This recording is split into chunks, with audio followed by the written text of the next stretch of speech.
Welcome back to The Breakdown with me, NLW. It's a daily podcast on macro, Bitcoin, and the big picture power shifts remaking our world. The Breakdown is sponsored by Nexo.io and Bitstamp, and produced and distributed by CoinDesk. What's going on, guys? It is Sunday, May 17th, and that means it's time for Long Reads Sunday. There has been a huge amount of talk of ESG as it relates to Bitcoin this week. Specifically, obviously, in the case of Tesla reversing policy and no longer accepting Bitcoin payments for cars because of environmental concerns. However, I think that sometimes when we talk about ESG, we forget about the S and the G. And if we want a complete picture of how Bitcoin fits within this ESG mindset, we can't only discuss the energy and environmental side. So today I'm reading Alex Gladstein's latest piece called Check Your Financial Privilege. While those comfortable in the dollar bubble deride Bitcoin, the stories of three emerging market users demonstrate why it is so important. If you like this essay, go back and check out my episode called Bitcoin Investing is ESG Investing. But for now, let's get to reading. In the eyes of most Western elites, investors, journalists, and academics, Bitcoin rates anywhere from an annoyance to a disaster. Just a few days ago, American billionaire Charlie Munger described Bitcoin as disgusting and contrary to the interests of civilization. Warren Buffett, once the world's richest person, sat next to Munger in obvious agreement. He has said Bitcoin is a delusion and rat poison squared, and has warned that he is sorry about its rise because people get their hopes up that something like this is going to change their lives. Bill Gates, who also used to be the world's richest person, has said Bitcoin is a greater fool theory investment, and that he would short it if he could. HBO host Bill Maher skewered Bitcoin in an extended segment on his show, saying that the new currency's promoters are money-hungry opportunists. A few weeks earlier, the New York Times ran a story that said Bitcoin will ruin the planet. Financial Times columnist Martin Wolf has long pegged it as, quote, ideal for criminals, terrorists, and money launderers. Prominent Ivy League economist Jeffrey Sachs has said that Bitcoin offers nothing of social value, while former International Monetary Fund chief and European Central Bank President Christine Lagarde has called it a tool for totally reprehensible money laundering activity. Over the past decade, these financial experts, reporters, and policymakers have continuously pounded the narrative that Bitcoin is risky, dangerous, bad for humans, and bad for the planet. They are wrong, and they are blinded mainly by their financial privilege. How financial privilege blinds dollar users to Bitcoin's importance. The critics cited above are all wealthy citizens of advanced economies, where they benefit from liberal democracy, property rights, free speech, a functioning legal system, and relatively stable reserve currencies like the dollar or pound. In reality, only 13% of our planet's population is born into the dollar, euro, Japanese yen, British pound, Australian dollar, Canadian dollar, or Swiss franc. The other 87% are born into autocracy or considerably less trustworthy currencies. 4.3 billion people live under authoritarianism and 1.2 billion live under double or triple-digit inflation.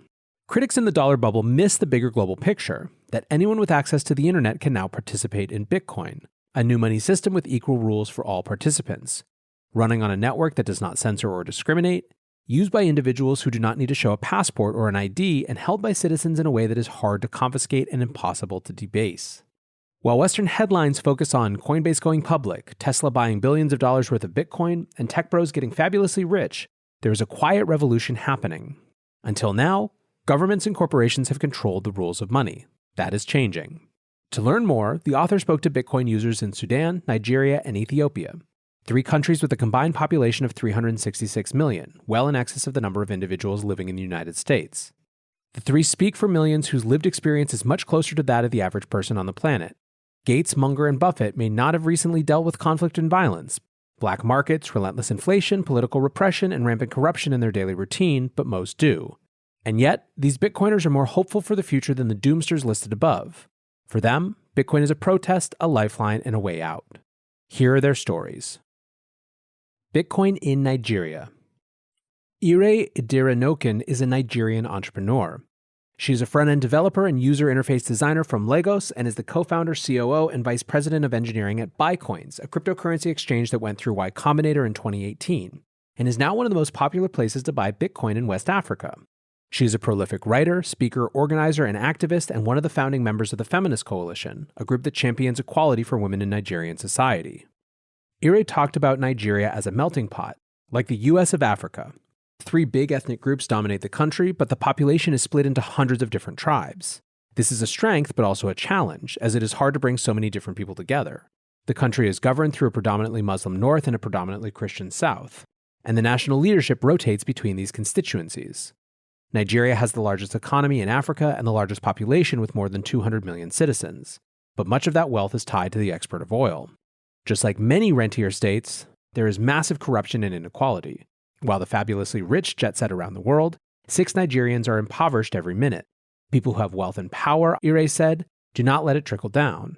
This has resulted in a situation where in major urban areas such as Abuja or Lagos, there are countless lawyers, for instance, working in restaurants, toiling away in careers that are professionally beneath them, because there are not enough opportunities.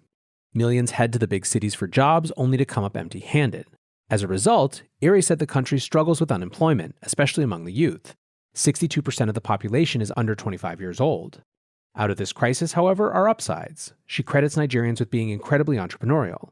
People do what they need to do to get by, and having a side hustle, she said, is natural. Part of this need to hustle relates to the country's economic situation, where the official inflation rate now stands around 15%, with food inflation even higher. In her personal experience, Ire has seen the naira decline from $100 per dollar to $500 per dollar. People, she said, are quite aware that the elites are stealing from the citizens through debasement. It is expected. So much so that when one's family or friend gets a government job, she said, there is an assumption that they will provide for you and a circle of others. The money trickles down through nepotism, and the people at the top get fat. This is an example of the Cantillon effect in action, where the closest to the point of money creation benefit at the expense of the rest. Growing up, she saw people try to keep their money in dollars or send it abroad to buy real estate. This was how Nigerians could protect the fruits of their time and energy. But only a handful had these options. Now, Bitcoin is changing the game, allowing more people to save like never before. Anyone with internet access now has an escape from their unreliable and exploitive national monetary system. Ire got her start in Bitcoin with a Coinbase account in 2016. She and her friends initially thought, could we use this new technology to send money abroad? As it turned out, Bitcoin was easier and faster for sending money from Nigeria to the US than traditional means, so she decided to launch Bitcoins. Paystack, the Nigerian tech giant, was just a few years old then, and she is grateful that it existed at the time, as it allowed Bitcoins to reach customers and create an experience that otherwise would have been impossible. At first, the payment component of Bitcoin was what really attracted her. The idea that it could be easy instead of hard to send money from one place to another, skipping over national borders. This, she thought, is something Bitcoin can fix. Beyond the exchange itself, Bitcoins also released an app called Send Cash. At first, it helped people outside of Nigeria send money home. Perhaps a family member moved to the US and they want to send dollars back. The recipient would normally need a domiciliary account in dollars, but Ire said those are difficult to open. Even then, going from dollars to naira can be hard. They thought, could Bitcoin help streamline the process? With Send Cash, users in the US send Bitcoin to the app and it deposits as naira a few minutes later in any Nigerian bank account. Today, the app also sends naira to the US or Ghana, all using Bitcoin as a payment rail. Ire said that around 45% of the Nigerian population has internet access. So is her mission worth it if a majority of Nigerians still cannot even access Bitcoin? She said this is a dilemma she often ponders. There are countless IDPs, i.e. internally displaced persons across Nigeria, who cannot accept cryptocurrency because they do not have a smartphone. In the end, she said, the work and the mission is worth it, because even though there are many who do not have a feature phone or smartphone, there are millions who do, and those individuals are sharing access to smart apps with those who do not have them. As for the Gates and Buffetts of this world, Ire said that some of Bitcoin's critics may have valid points to debate around, for example, the environmental impact. But she takes issues with Western elites saying there is no upside, or that it is a Ponzi scheme, or that it is just for fun. They do not understand, she said, how important Bitcoin is for those who cannot get dollars. For billions, they are trapped in a flawed currency that does not fulfill the purpose of what a currency is supposed to do. For many in Nigeria and beyond, Bitcoin is providing another option and solving real problems. Is it just helping the rich? Ire laughed and said that is not the case at all. It is providing employment. It is helping people convert their naira to other currencies. It is enabling commerce where it was not previously possible. With the Feminist Coalition, it helped people overcome financial repression and the freezing of activist bank accounts. This is not, she said, just a case of people sitting around watching the price. Moving forward, Ire thinks more education is essential. Nigerians are still very misinformed about Bitcoin. The main reason they know about it, she said, is because the price keeps going up, and many do not see past that. Scams are a huge obstacle. Finally, though, she said, people are beginning to understand. They know Bitcoin is volatile, but they see that it goes up and to the right over time, instead of down and to the right like the naira. She also wants to focus on building bridges and ramps between the naira and cryptocurrencies. Bitcoins works with a naira stablecoin, the NGNT, which she said can also be helpful to people without traditional bank accounts. And building on and off-ramps matters because the Nigerian government has Bitcoins and other exchanges in its crosshairs. Recently, the regime pronounced Bitcoin as not legal tender and said banks should not hold or treat it as such. They later clarified that individuals could still trade, but have pressured regulated financial institutions to stay away. Bitcoins has been struggling to hold Naira because banks do not want to work with it. For now, Ire said it has shifted to a peer-to-peer solution. When users need to go in and out of Naira, depositors and withdrawals are matched in a marketplace. Ire does not actually think it is possible to effectively ban Bitcoin. The most the government can do, perhaps, is what it has already done, forcing institutions to stay away. But it cannot stop individuals from using hardware wallets or conducting peer-to-peer activity in a place like Nigeria. No one, she said, can stop me. It is like saying it could ban Facebook, she said. It could shut down the internet, but that would have disastrous consequences for the whole nation. What the government should be doing instead, she said, is trying to understand Bitcoin and working with exchanges to allow Nigerians to connect to the world around them. Ire does not think government should have an adversarial attitude. In fact, she believes Bitcoin can help. Maybe it would even be a good thing if the Nigerian government figured out Bitcoin before other nations. But, she said, for the moment, it is not even close to understanding how Bitcoin works. When asked if it is using blockchain surveillance for spying on individual transactions, she laughed. It does not have the abilities or know-how yet, she said. As for the future, Ire is hopeful because she has seen Bitcoin's potential. She watched it shine in the context of human rights and activism. Last October, in the middle of nationwide protests against SARS, a notorious special police unit that was terrorizing citizens across the country, the feminist coalition began accepting donations via Flutterware, a fintech product. This started off well enough, but then the regime started cracking down. Its bank accounts were shuttered. Bitcoin was the only option left. There was no other way to receive, store, and spend money. For Ire and her co-founders, this was an eye-opening moment.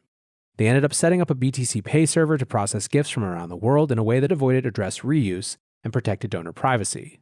Celebrities including Jack Dorsey shared the link, and they raised more than 7 Bitcoin. It was a great learning experience, she said, as many young people learned about Bitcoin in this moment as a tool for activism. The experience renewed and strengthened her belief in products she is building at Bitcoins. People saw that Bitcoin was cool and that the government could not stop it. Because of this, Ire thinks that one day Bitcoin will be talked about in the same way with the same importance as radio, the TV, and the internet. Asked if she is worried about a world in which the government can no longer control the money, she said no, she is hopeful. Just printing more money, she said, has its downsides. Taking that option away is not necessarily a bad thing.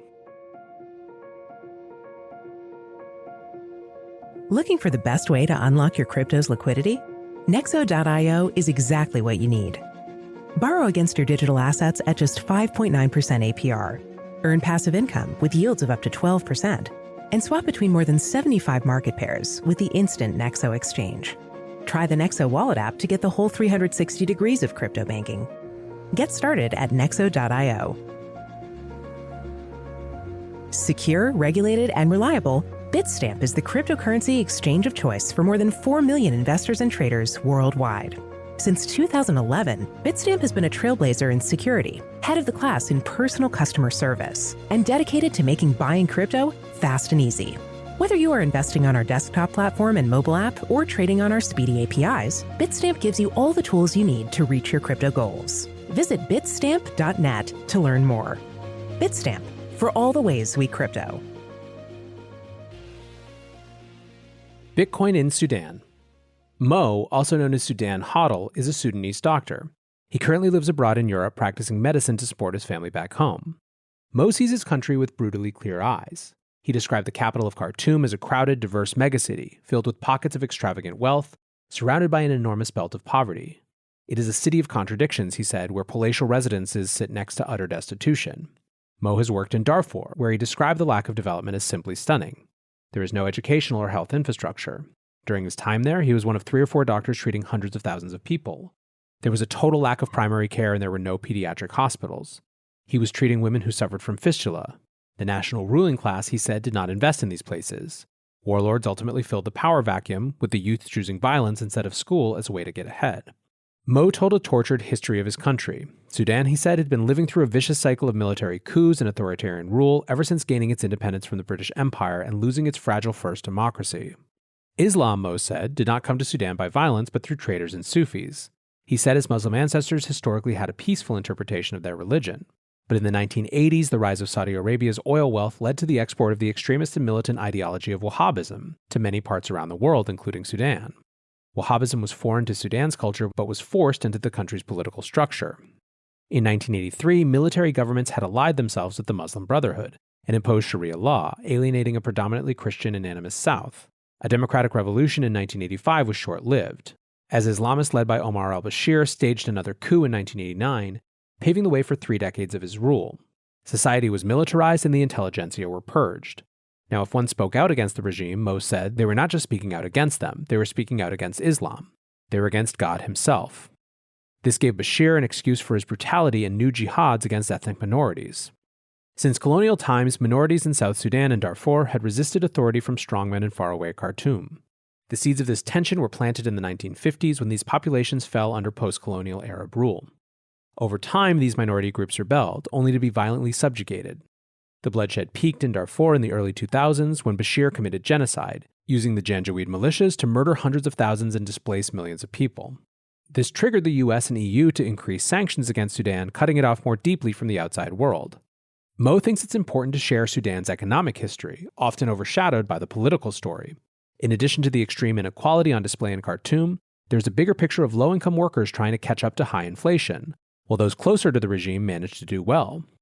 Infrastructure decayed and the average person suffered while Bashir and his cronies loaded up on weapons, real estate, and foreign assets. Modern Sudan is another vivid and tragic example of the Cantillon effect. It was not always like this.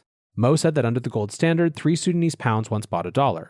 There was a middle class, and Khartoum was known as the London of North Africa. But in 1960, the Sudanese central bank took over and devalued the currency, the first instance of what would happen many times over the coming decades. When Bashir seized power in 1989, he installed a regime of economic terrorism. To instill fear in the population, he chose to make an example of a young man named Majdi Majoub, who was a single child living at home looking after his elderly parents. A Christian minority in a community of traders, Majdi had possession of a few thousand US dollars in his home, the result of many years of family commerce. Bashir created a new special economic division, a sort of secret police, that would go home to home searching for foreign currency or gold. When the jackbooted thugs came to Majdi's house, they found his savings and arrested him. After a show trial, he was hanged, sending a message to the population. If anyone tries to use anything but the Sudanese currency through our banking system, if anyone tries to own their own money, they will get the death sentence. Even today, according to Mo, many Sudanese are fearful of using dollars or storing money at home. At the same time, Bashir launched a tribute system to finance his activities. On top of what was taken through traditional taxation and seigniorage, citizens had to pay a portion of their income to help the martyrs of their dictators' wars. The secret monetary police would spy on individuals, freeze bank accounts, confiscate assets, and impose made-up fees on merchants. No reasonable suspicion was required. Mo calls it a system of national extortion. As far as the currency itself, Mo recalled several times in his life when the system was overhauled. In the late 1980s, his family was living abroad in Saudi Arabia, and when they visited home, a quarter of a Sudanese pound could buy a sandwich or a tasty snack on the street. But after 1992, when Bashir changed the haram and colonial pound for the Islamic dinar, those quarter pounds became worthless. The mid-1990s saw massive inflation, with the official rate of the dinar going from $400 per dollar to more than $2,000. Many years later, in 2007, Bashir decided to ditch the Islamic facade and switch back to the pound. Citizens had a small window to redeem dinars for the new currency, after which they were no longer legal tender, forcing citizens to surrender their savings or watch it disappear. Today, after a series of devaluations and constant inflation, a Sudanese pound will officially obtain around $0.0025. According to Mo, inflation is 340%. While the average citizen watches as their wages stagnate and living costs rose, Bashir and his cronies accumulated billions and saved them in foreign currencies, locked away in Swiss bank accounts. Today, the new Sudanese government is struggling to regain all that was looted and lost in the past 30 years. In the spring of 2019, in a stunning example of people power, the Sudanese population finally pushed out Bashir. Since then, a fragile reform government has been in place, where military leaders of the old regime share power with the technocratic civilian government. People were initially optimistic about the change, Mo said, but the reality is not meeting their expectations. He says the IMF has a deal to help give $5 per month to Sudanese families, and in a country where some only make $1 a day, this seems significant. The problem is, the families are not paid in dollars but in pounds, so the value disappears after a few months. The sanctions levied on the Bashir regime are now gone, but most fintech products and payment apps are still not available for Sudanese, as corporations shy away due to risk management. It is clear that in some places a political revolution is not enough. Toppling a tyrant like Bashir is a historical and incredible achievement, but people are still suffering. So some, like Mo, are turning to Bitcoin. In 2015, Mo first heard about this mysterious internet money, as he put it, on YouTube. He spent countless hours watching Andreas Antonopoulos videos and read through the Internet of Money, which helped him understand the why behind the new currency. He started using it while working abroad, exchanging euros for Bitcoin over PayPal on local Bitcoins. He kept things small and mainly to himself, but in 2017 he started talking to friends and family. He told them, "This is going to be part of our future." Many of them are now saving in Bitcoin. As of today, Mo estimates that 13 million of Sudan's 43 million people have internet access, and he thinks that in a few years the number will top 20 million. There are more and more people coming online, and there are now smartphones even in remote regions like Darfur and the Nuba Mountains. People are plugging in everywhere. He said that the Sudanese who do already have smartphones have an extended responsibility to help others with their privilege. In his case, he has a large extended family that he supports. Where there were once financial walls cutting off Sudan from the world, Bitcoin has made bridges. It is now easy for Mo in Europe to send money back to his friends and family. What once took days now takes minutes, and he does not have to trust any third parties or require his family to deal with thieves and government.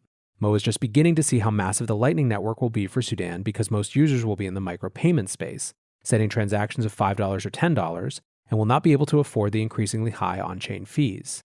If international exchanges can choose to service Sudan and enable Lightning withdrawals and deposits, he said that would be an enormous step forward for financial empowerment. As for the likes of Bill Gates and Buffett, Mo said that they might understand the technology behind Bitcoin, but they will never be happy about it because it is coming to seize a place on the global stage that they used to have just for themselves. In direct contradiction to billionaire claims that Bitcoin is worthless and has no social value, Mo knows many Sudanese who rely on it as a lifeline. Maybe, Mo said, the critics just cannot see past their financial privilege.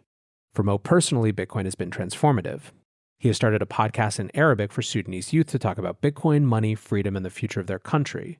15 years ago, he could not have imagined being this optimistic. One of the darkest moments in his life was in 2013 after a peaceful political uprising was completely crushed. Mo left all social media. He could not bear to look at the bloody images and video streaming from the violence. But now, with twin political and economic transformations, he sees the light at the end of the tunnel. When people say that Bitcoin is hope, he says that he agrees. Bitcoin in Ethiopia. Cal Kasa is an Ethiopian businessman. In a country of close to 120 million people, more than 70% of the population has no access to a bank account. This is a place, he said, where there are still communities that use salt for money. In the remote northeast Afar region, dotted with volcanoes, rifts, and deserts, the indigenous people mine salt as they have for generations, and trek for days to barter it in markets for the goods they need. It is their store of value, medium of exchange, and unit of account. The word amole, Amharic for salt, is even used today in Ethiopia as the name of a banking app. According to Cal, 70% of Ethiopians still live in rural areas. Outside of the capital of Addis Ababa, home to 5 million, very few have bank accounts or smartphones. In total, no more than 25 million Ethiopians are connected. To make matters worse, Ethiopia does not have open capital markets. Individuals cannot freely exchange their national currency, the birr, with dollars and vice versa. Sadly, Kasa said, the country is still under the influence of militant Marxism and economic centralization. Today, there is a bank rate that the National Bank of Ethiopia enforces at 40 birr per dollar, and then a black market rate of 55 birr per dollar. Inflation is officially reported at around 20%. Kasa is not sure what the exact rate is, but said that Ethiopians traditionally buy a chicken or sheep or lamb for Easter, and these prices go up steadily every year. When he arrived in Ethiopia in 2013 to start a consulting job, one lamb went for around 1,500 birr. Today it can go for 5,000 or even 7,000 birr. Government wages do grow, Kasa said, but not on par with inflation. He estimated salaries in urban areas have perhaps doubled over the past decade, but goods have gone up by 3 to 5 times. Since inflation is so high and such a constant phenomenon, the upper classes use the dollar as their unit of account. But outside of the cities, people still account with, and their living standards fall with, the birr. In rural areas, people use cattle or sheep to store value. If they can, they obtain gold, which is rare and still considered very precious. Dollars are officially illegal. The government is afraid that people will dump the birr for dollars, pushing the price of the birr towards zero. But the government operates a double standard, wanting to retain as many dollars as it can for its own purposes. If, for example, one runs a tourist service, they are allowed to take payments into a dollar account, which they can use to pay for imported goods for up to around 2 months. But if they do not use those dollars within that window, the government simply swaps the dollars out for birr at the official rate, which of course means that they get the fake price of 40 birr per $1 and not the real market one of 55. Kasa's brother was arrested and imprisoned once simply because he had $20 in his pocket. In Ethiopia, people are jailed for the crime of using better currency. Starting in 2018, Ethiopia underwent a series of reforms under a young new leader who was awarded the Nobel Peace Prize for efforts to end hostilities with neighboring Eritrea. The shifts appeared to open up political space and move the country towards liberalism after over more than 25 years of a police state. 3 years later, however, repression, ethnic tensions, and armed conflict have caused a democratic backslide. This uncertainty has caused major capital flight. On top of that, Ethiopia imports more than it exports. Oil, medical goods, and cars, for example, are all brought in from other countries. In this weak environment, Ethiopians are forced to buy government bonds, which, as Kassa dryly noted, have negative real interest rates. They are, as he puts it, donation for the state. Kassa was born in Ethiopia but left as a young child, growing up in California. He moved back at the end of 2013 as a senior associate for Grant Thornton, working on privatization on the buy and sell sides. He lived there until last summer when the government shut off the internet. Kassa's phone could still send SMS messages and make calls, but there was no data. The regime justified this as a defense against rebellions, but especially during the pandemic lockdown, this got old very quickly. So last summer, wearing just a backpack, he got on a plane and headed back to the US. Kassa first heard about Bitcoin in 2013 when his roommate was mining it at Chapman University. But the idea did not click for him. He spent years thinking Bitcoin was just some kind of alternative and speculative investment. He said his penny drop moment actually came when he was at the airport in Addis last summer. As he was boarding the plane, he stood and wondered, if I had my wealth stored in gold or cattle, how could I take it across a border? Today, Kassa has created Telegram groups where he pays freelancers, graphic designers, and translators based in Ethiopia with Bitcoin. In America, he said, most people treat Bitcoin as an investment or a savings account, but he is using it as a medium of exchange and payment too. It is easier and cheaper and now part of his life. Kassa is focused on the Lightning Network and uses it to pay his contacts in Ethiopia. He sets them set up open source free Blue Wallet and pays them directly with Lightning. He is amazed at how easy it is and how it transmits hard value instantly halfway across the world. On the other end, his contacts use Blue Wallet as their savings account, and they exchange locally into Birr when they need to in peer-to-peer markets. This is, he says, hugely preferable to Western Union and Birr-denominated accounts where, for example, on a recent payment, Kassa had to pay $13 to send $100. When Kassa pays his colleagues, he pays them the full amount, rather than paying through the government exchange rate where authorities steal a portion. His contacts are their own banks, and no one can debase or remotely confiscate their funds. This, Kassa said, is a revolution. Kassa does have concerns and fears about Bitcoin. For example, the Ethiopian government is hyper-concerned about satellite internet. If citizens are caught with satellite equipment, for example, they can go to prison. In this context, he is worried about the safety of people running their own Bitcoin nodes. He also thinks that many people may end up using custodial services, since as of right now, many cannot even tell the difference between Bitcoin and other coins, and are far away from understanding the difference between custodial and non-custodial services. He is also cautious about all the new cheap smartphones flooding in from ZTE and Huawei, all from China. He is worried about people using these phones for Bitcoin hot wallets as he does not think they are safe. In addition, because the phone networks are not reliable, people still carry cash in cities even if they have smartphones, as sometimes the service goes out. Kassa said the biggest obstacle to Bitcoin adoption in Ethiopia might be the false promise of alternative cryptocurrencies. In particular, he has identified Cardano as a threat. In a recent video, the currency's creator spoke about working with the Ethiopian regime to incorporate 5 million students onto the Cardano blockchain, and boast then that they could be tracked with metadata throughout their life and career. Our vision and goals, he said, are directly in line with the goals of the Ethiopian government. In contrast, Kassa is glad that Bitcoin's goals are not in line with the aims of the thieves and the bureaucrats who run his country. He is worried that many may fall prey to schemes like Cardano. As for Gates and Buffett, Kassa actually did get a chance to go to the Berkshire Hathaway event in Lincoln, Nebraska a few years ago. It was very powerful, he said, to see 40,000 people coming together as part of a community. But the event was very inward-looking, which explains how Buffett and friends just cannot see how corrupt the world is around them. They do not see the water that they swim in and are seemingly blind to the trillions of dollars of money laundered each year through the banking system. For them to ignore the harms that the dollar system has caused in the developing world, Kassa said, and instead focus on the flaws of Bitcoin, is naive and self-serving. He is glad that these investors are dinosaurs. They are not the future. In contrast, 75% of the population of Ethiopia is under the age of 27. Once they start using Bitcoin, Kassa thinks they will spread the technology quickly to friends and family. Adoption will not take decades, but years. When he moved back to Ethiopia in 2013, there were about 5 million people online. Now there are about 25 million. In the next 5 years, he expects a majority of the population will be connected and for Bitcoin to follow. As far as priorities, Kassa thinks spreading education is most important. He's currently working on translating the Little Bitcoin book into Amharic. As far as he knows, there is no other Bitcoin content translated as of yet into Ethiopia's 3 major languages. When asked if he is worried about the government cracking down on Bitcoin, he said that it will be hard to get in the middle of a hardworking Ethiopian and a better life. The population is young, agile, creative, and adapting. It will not be stopped. People, he said, are sick of poverty and earning money only to see it depreciate. Today, Ethiopians are at war with each other. We are fighting ourselves, Kassa said. If we are willing to kill each other to solve our problems, we will definitely be willing to try Bitcoin as an alternative. And that, he thinks, will be a peaceful revolution. After reading the stories of Ire, Mo, and Kassa, and witnessing how Bitcoin is so valuable to people outside of the dollar bubble. Compare this with what Munger, Buffett, Lagarde, Sachs, and others say about Bitcoin, that it is something with no social value, that it will just get people's hopes up only to let them down. Disgusting. Rat poison. I would short it. Totally reprehensible. For most people, it is the government that lets people down. It is the government that is reprehensible. Liberation technologies should be invested in, not shorted. And for those comfortable in the dollar bubble, it's time to check your financial privilege.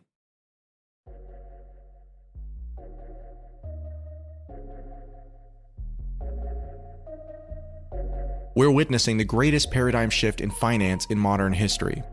Join thousands of newsmakers and influencers talking the future of money at Consensus by CoinDesk, a live virtual experience of leaders, changemakers, virtual reality meetups, keynotes from Ray Dalio, Gary Vaynerchuk, and much more.